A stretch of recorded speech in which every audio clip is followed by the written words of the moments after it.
Hola a todos nuestros amigos y amigas de Radio Conexión Video. Bienvenidos a una edición más de Contextos. El programa de hoy va a estar dedicado a Pablo Neruda a propósito de que ayer, 23 de septiembre, se conmemoró un año más de su fallecimiento ocurrido en el año 1973. Hoy explicaremos una parte de su vida y de su obra que fue abundante y lo hizo ganador del Premio Nobel de Literatura en el año 1971. ¿Cuál fue la vida de Neruda antes de convertirse en una de las figuras más importantes de la poesía hispanoamericana del siglo XX? Comencemos por su verdadero nombre, que fue Neftalí Reyes Basoalto. Él nació en Parral, en Chile, en el año 1904, en un periodo en el que su padre era trabajador ferroviario, pero no pudo disfrutar en cambio mucho de su mamá, ya que ella murió al año siguiente de dar a luz. Cuando él era aún un niño, a los 4 años, se trasladó con su padre a la localidad de Temuco, un lugar muy importante para su formación artística, puesto que el ambiente natural, las montañas, el cielo, los ríos, excitaron de forma muy temprana su sensibilidad de artista y recordaría y expresaría muchos años después en su futura producción en verso. De hecho, es en esta ciudad y es en un diario local llamado La Mañana que empieza a escribir sus primeros versos, sus primeras poesías, de los cuales se agruparán después en su primer libro llamado Crepusculario, del año 1923. Así se formaría también su alias, o el seudónimo, mejor dicho, por el que es conocido internacionalmente, Pablo Neruda. Al año siguiente escribiría también uno de sus libros más conocidos, más traducidos y celebrados de la poesía en América Latina. Me refiero a 20 poemas de amor y una canción desesperada, que se convirtió en un éxito de ventas y lo situó como uno de los poetas más destacados de la región. Hay que precisar que para este momento estaba formando y experimentando con su estilo, pues había recibido las influencias de los escritores y poetas modernistas. De hecho, trabó amistad con el poeta Vicente Huidobro, que en ese momento estaba alineándose un poco más con el vanguardismo, y también con su compatriota chilena y futuro Premio Nobel de Literatura, Gabriela Mistral. La poesía de Neruda en ese entonces tenía muchos tintes simbolistas y realistas, pero resaltaba también desde esa época su gran capacidad imaginativa. La formación universitaria de Neruda la pasó en un instituto pedagógico en la Universidad de Chile. De hecho, ganó los Juegos Florales durante su estancia en este centro de estudios y también desde 1926 fue representante diplomático de su país en varias naciones como Birmania, Java, España, Francia y México. Durante la Guerra Civil Española, también entre los años 1936 y 1939, Neruda apoyó el bando republicano y tuvo una activa militancia política en su país. Fue una persona que también se metió mucho en el debate político de su época. Así, Neruda ingresó en el Partido Comunista de Chile y tanto su habilidad y su talento lo llevaron a ganar luego, en 1945, el Premio Nacional de Literatura de su país. Fue el primer poeta en ganar este premio. Al mismo tiempo, obtuvo un escaño como senador en su país natal y denunció desde esta posición los abusos y las desigualdades que había en el sistema chileno. En total, Pablo Neruda tuvo 3 matrimonios. El último fue con Matilde Urrutia, una cantante lírica a quien amó mucho y dedicó una gran cantidad de poesías. Y en general, la vida del autor fue aplicada en la literatura, pero también con algo de bohemia. Se dice que tuvo una innumerable cantidad de amantes, de cuyas experiencias sirvieron para sus composiciones poéticas, y también está la polémica que renació hace algunos años cuando se informó de una hija suya que había nacido con hidrocefalia y a la que abandonó muchas décadas atrás junto con su pareja de ese entonces, la neerlandesa María Hagenaar Vogelsang. En 1971, Neruda recibió el Premio Nobel de Literatura y el Premio Lenin de la Paz. El año anterior, de hecho, el autor había también renunciado a la candidatura presidencial de su país en Chile a favor de Salvador Allende, quien lo nombró poco después como embajador en París, en Francia. 2 años más tarde, ya estamos en los últimos momentos de Pablo Neruda, él enfermó y tuvo que regresar a su país, en Chile. Y finalmente él falleció en Santiago el 23 de septiembre de 1973, que estaba muy afectado por el golpe de Estado que había cometido entonces pues Augusto Pinochet, que había derrocado hace apenas unos días a Salvador Allende. Bien, ahora expondremos un poco del poemario que vamos a leer del autor. Se trata de 100 sonetos de amor, un libro publicado en el año 1959, y en esta ocasión el libro que presentamos pertenece a la editorial Planeta y fue parte de una colección que editó Grupo Epensa en el año 2003. Aquí los sonetos escritos por Neruda tienen un tema particular, como lo indica el mismo título. Sin embargo, su valor agregado, por decirlo de algún modo, es su capacidad de enfocar varios ángulos de ese mismo sentimiento o incluso pues escribirlo desde su óptica personal con los cambios propios de los climas, del tiempo, de las situaciones, de las transformaciones físicas o personales o incluso espirituales.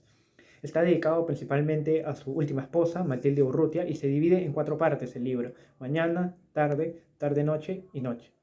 Y así como una sucesión natural del día, el poeta chileno Neruda explica los distintos momentos del amor, lo que cambia, lo que se mantiene y la sensibilidad particular hacia lo que lo rodea y el objeto amado. El poemario, aunque suene lleno de cuantiosos versos, en realidad se trata de una lectura bastante ágil, bastante sencilla pues de acceder, porque menciona muchas cosas cotidianas, muchas cosas pues sencillas que cualquier lector podría entenderlo, desde el viento, las uvas, el vaivén del tiempo o simplemente las sensaciones que producen el amor. En esta edición específicamente los 100 sonetos de amor apenas superan las 100 páginas y comparten espacio con otro de sus poemarios más conocidos que se titula 20 poemas de amor y una canción desesperada. De hecho, 100 sonetos de amor también es uno de los libros en los que contradictoriamente calzan muy bien la métrica de los versos, la estructura, como por ejemplo como lo son los sonetos, que están compuestos de dos estrofas de 4 versos y otras dos estrofas de 3, con el verso libre, ¿no? Vamos a leer ahora algunos de los poemas más hermosos de su producción en este libro. Desdichas del mes de enero, cuando el indiferente mediodía establece su ocasión en el cielo, un oro duro como el vino de una copa colmada, llena la tierra hasta sus límites azules.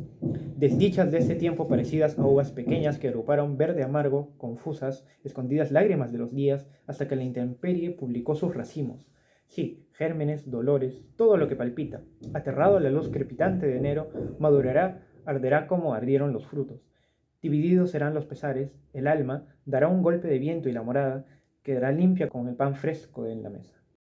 Acabamos de leer el soneto 41 del libro, y si bien muchas de las composiciones están dedicadas a su esposa Matilde, Neruda se expresa del amor a través de la naturaleza, pero también mediante lo cotidiano o incluso hasta lo minúsculo. Las frutas, el pan, la tierra, el viento son algunas palabras que establecen pues ciertas semejanzas entre el mensaje que quiere dar el autor y el fondo mismo del poema, que son las relaciones o influencias que ejerce el sentimiento sobre las demás cosas materiales. Todo se transfigura, todo prolifera, es el comienzo de todo, pero también de una temprana madurez en las cosas que nos rodean. Aquí no hay demasiada exaltación y de hecho parece más una narración de lo que está sucediendo afuera, pero con un elemento crucial, que es la belleza, esencial para cualquier poema. Vamos a ir ahora con el segundo soneto. Espléndida razón, demonio claro, del racimo absoluto del recto mediodía.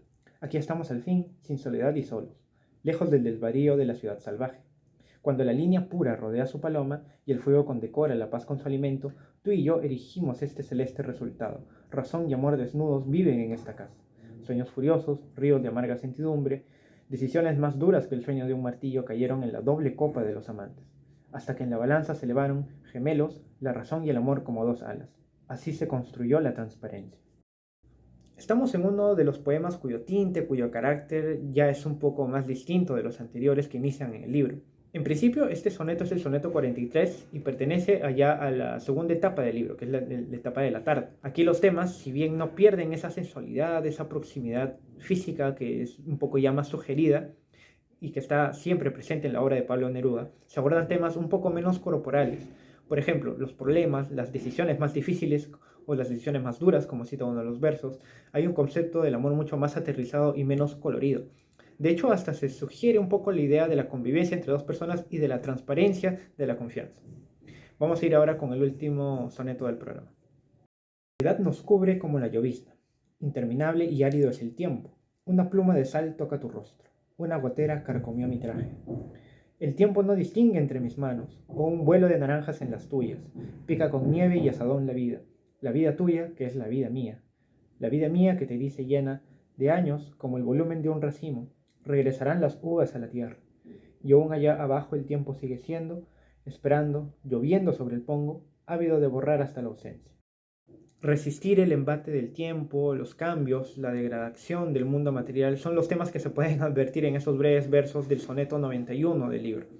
Este grupo de poemas pertenece ya a la parte final del libro, que se encuentra en la parte dedicada a la noche. Y ya lo simbólico casi se desvanece, o no es tan complicado en todo caso descifrar el estilo o el mensaje de Pablo Neruda, pues estamos ante el ocaso de la vida, ante las puertas de algo que va a concluir, pero es el amor lo que se manifiesta con muchas fuerzas para soportar el tiempo ávido de borrar hasta la ausencia, como menciona el verso final de este poema. Finalmente, para hacer una adecuada interpretación pues, de este libro es necesario tener en claro no solamente uno, sino varios conceptos del amor, que en todo caso fueron los que rigieron la vida interior y la vida literaria también de Pablo Neruda.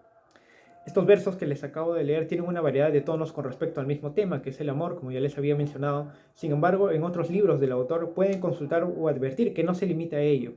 Están las innovaciones de estructura o de elogios hacia las cosas minúsculas, las cosas cotidianas de la vida, hasta triviales incluso, como por ejemplo en su libro llamado Odas Elementales, y otros escritos con algunas influencias modernistas de inicios del siglo XX, como por ejemplo su libro Canto General.